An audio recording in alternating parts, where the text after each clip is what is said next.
Have you ever noticed something strange? Two people can be exactly the same age, both retired, both living in the same neighborhood, both dealing with the same aches, the same grey hair, and the same birthday candles that seem to multiply faster every year.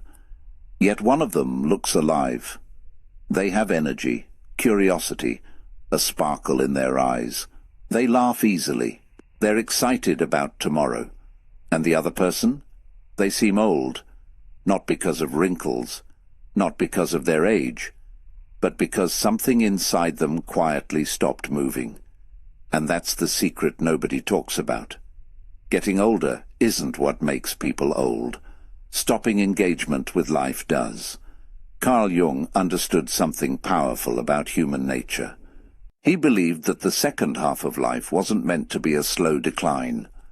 It was meant to be a new adventure, a deeper adventure, a richer adventure. The problem is that many people spend decades preparing for retirement, and almost no time preparing for what comes after retirement.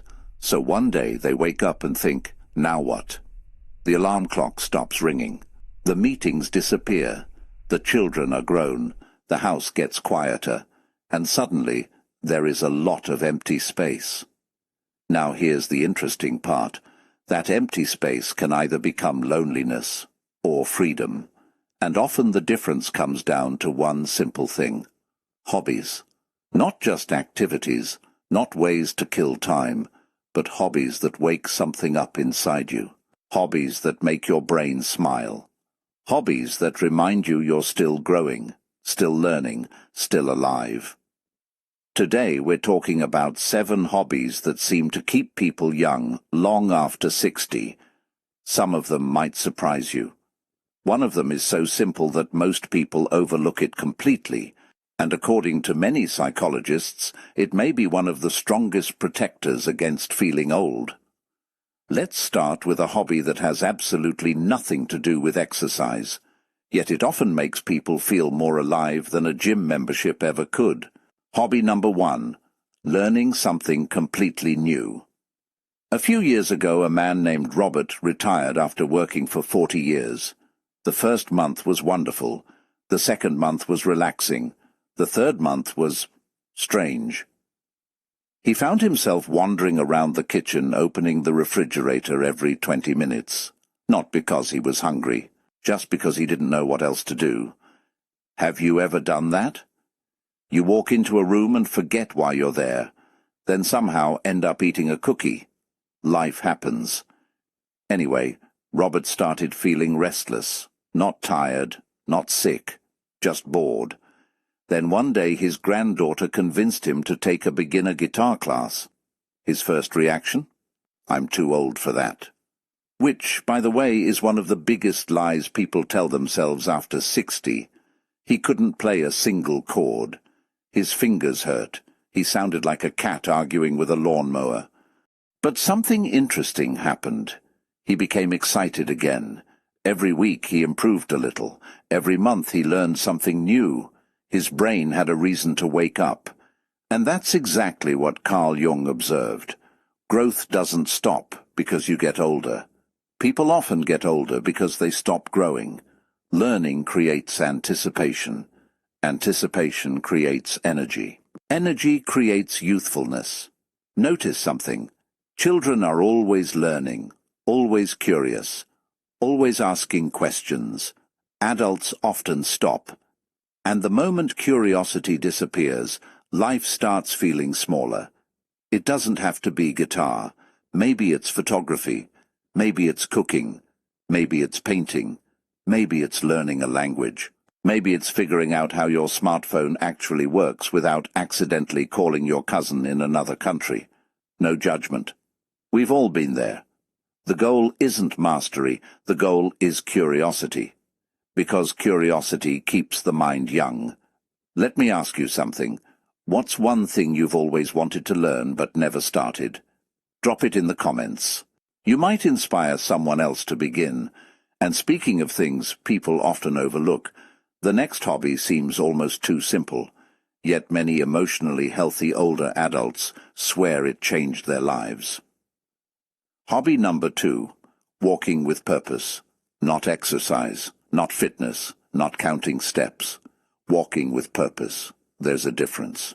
You can walk because your doctor told you to, or you can walk because you're genuinely interested in what you'll discover. One sounds like homework, the other sounds like adventure. A woman named Helen developed a simple habit after retirement. Every morning she walked through her neighborhood, but she gave herself a challenge. Find one new thing every day. One flower she hadn't noticed, one bird, one interesting house, one conversation, one funny observation, anything.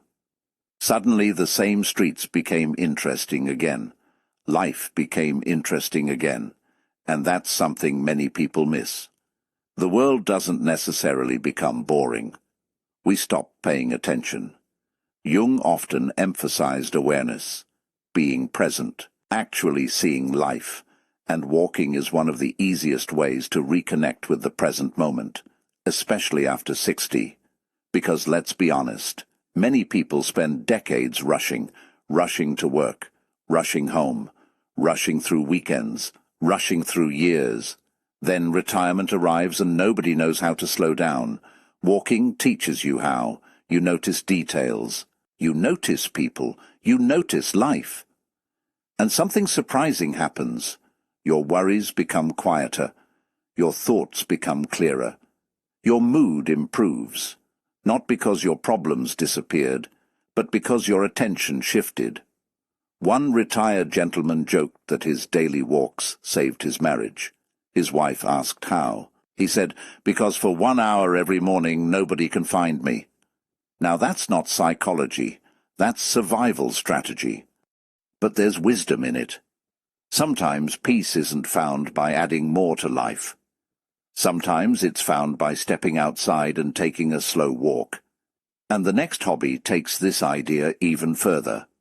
In fact, it may be one of the most powerful ways to keep your spirit young no matter what age you are, and almost nobody expects it. Hobby number 3, meaningful conversations. Now this next hobby doesn't usually show up on lists. Nobody wraps it up in fancy packaging. Nobody sells expensive equipment for it. And yet it may be one of the strongest anti-aging habits on this entire list. Having meaningful conversations, not small talk. Not arguing on the internet with someone whose profile picture is a cartoon dog. Real conversations. The kind where you leave feeling lighter. The kind where somebody truly sees you. A lot of people retire and accidentally become isolated. Not because they want to. Life just changes. Co-workers disappear. Children get busy. Friends move away. Schedules stop overlapping. And slowly, without realizing it, entire days pass without a genuine conversation. Carl Jung believed that human beings are deeply connected creatures. We discover ourselves through relationships. And when those connections fade, something inside us can begin to shrink. I remember hearing about a retired teacher named Margaret. She wasn't lonely exactly. She had family. She had neighbors. But she missed connection. One day she joined a local discussion group.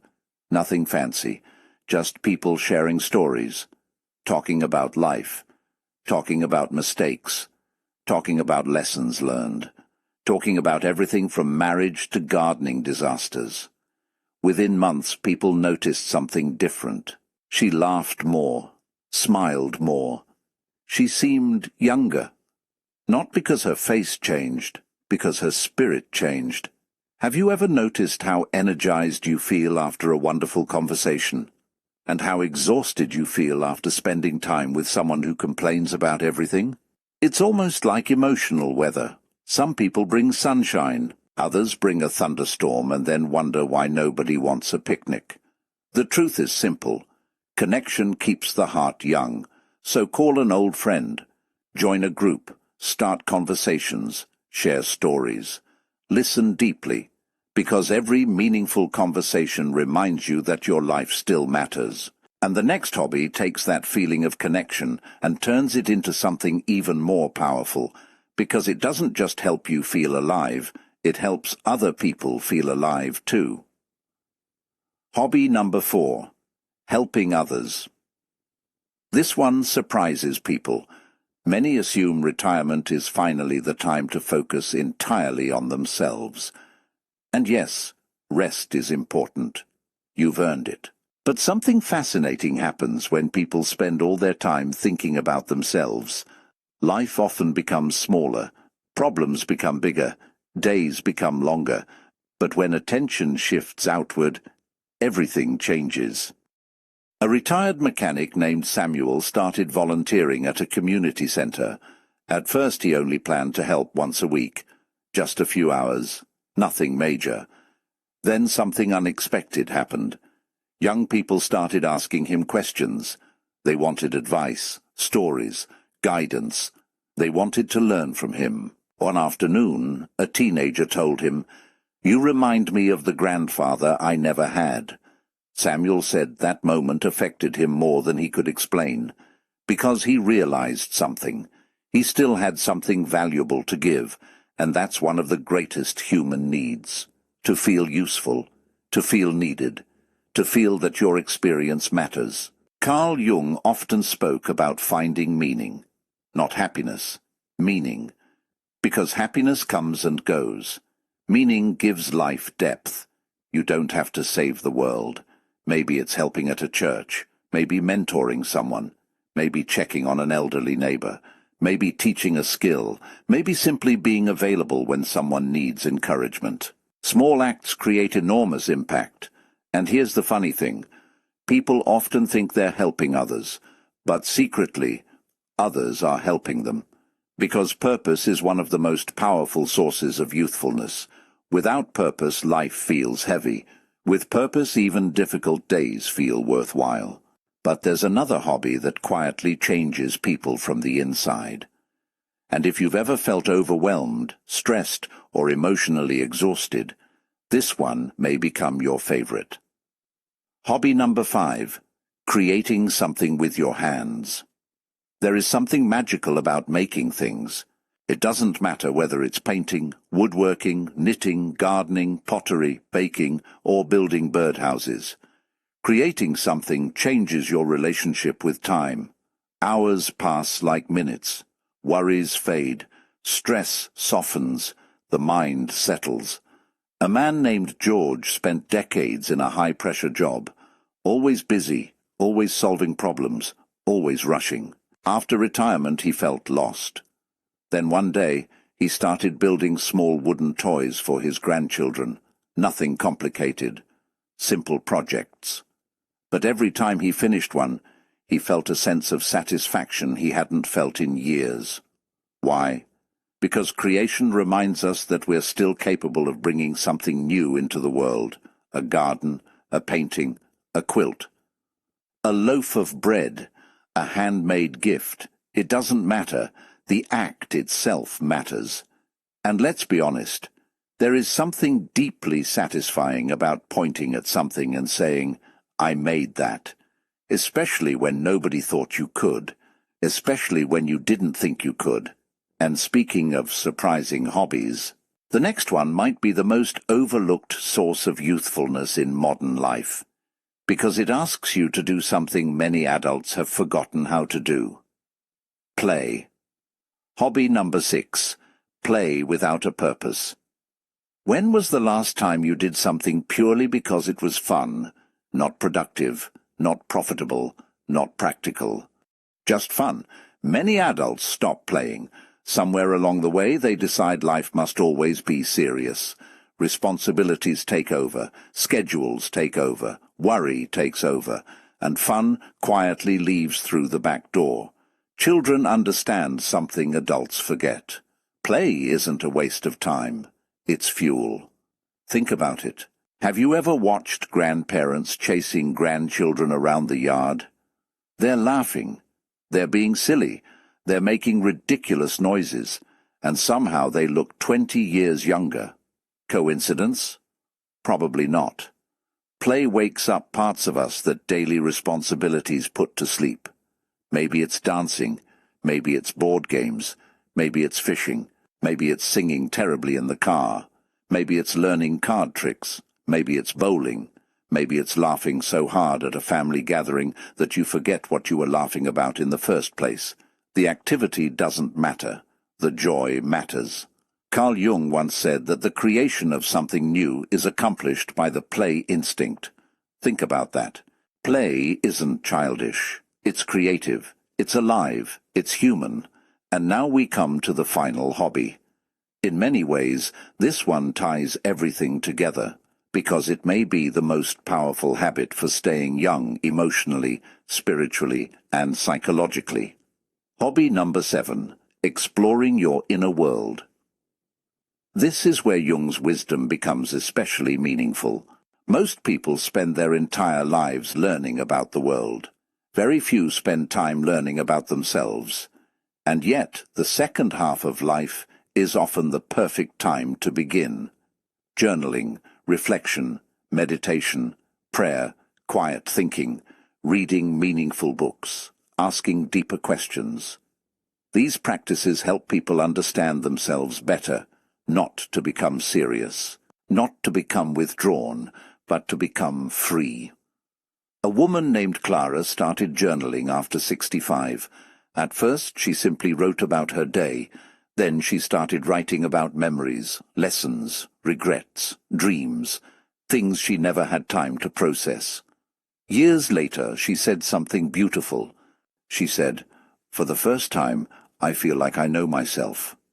What a powerful statement. Many people grow older without ever meeting themselves deeply. Jung believed that later life offers a unique opportunity, an opportunity to become whole, to stop pretending, to stop chasing everyone else's expectations, to become more fully yourself. And perhaps that is the greatest form of youthfulness, because nothing is more exhausting than pretending, and nothing feels lighter than authenticity.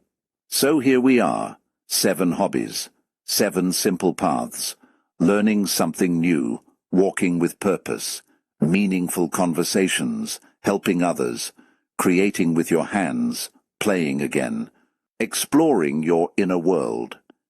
Notice something. None of these hobbies require perfect health. None require wealth. None require being young. In fact, they become more valuable with age. Because aging is not the loss so many people fear.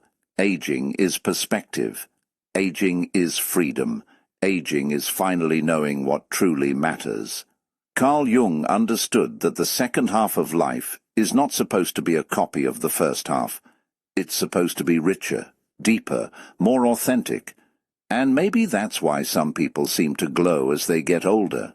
Not because life became easier, not because they avoided hardship, but because they kept growing, they kept learning, they kept loving, they kept laughing, they kept showing up for life. The calendar kept moving, but their spirit stayed alive. If you're over 60, remember this: you are not running out of life. You are living a chapter filled with wisdom that younger people can only borrow. You have stories worth telling, lessons worth sharing, dreams still worth chasing. And if you're younger, perhaps this is the perfect reminder that staying young has very little to do with age and everything to do with how fully you choose to live. So before you leave, I'd love to ask you something. Out of these 7 hobbies, which one do you already enjoy? And which one are you ready to start this week? Share your answer in the comments, because your story might be exactly the encouragement someone else needs today.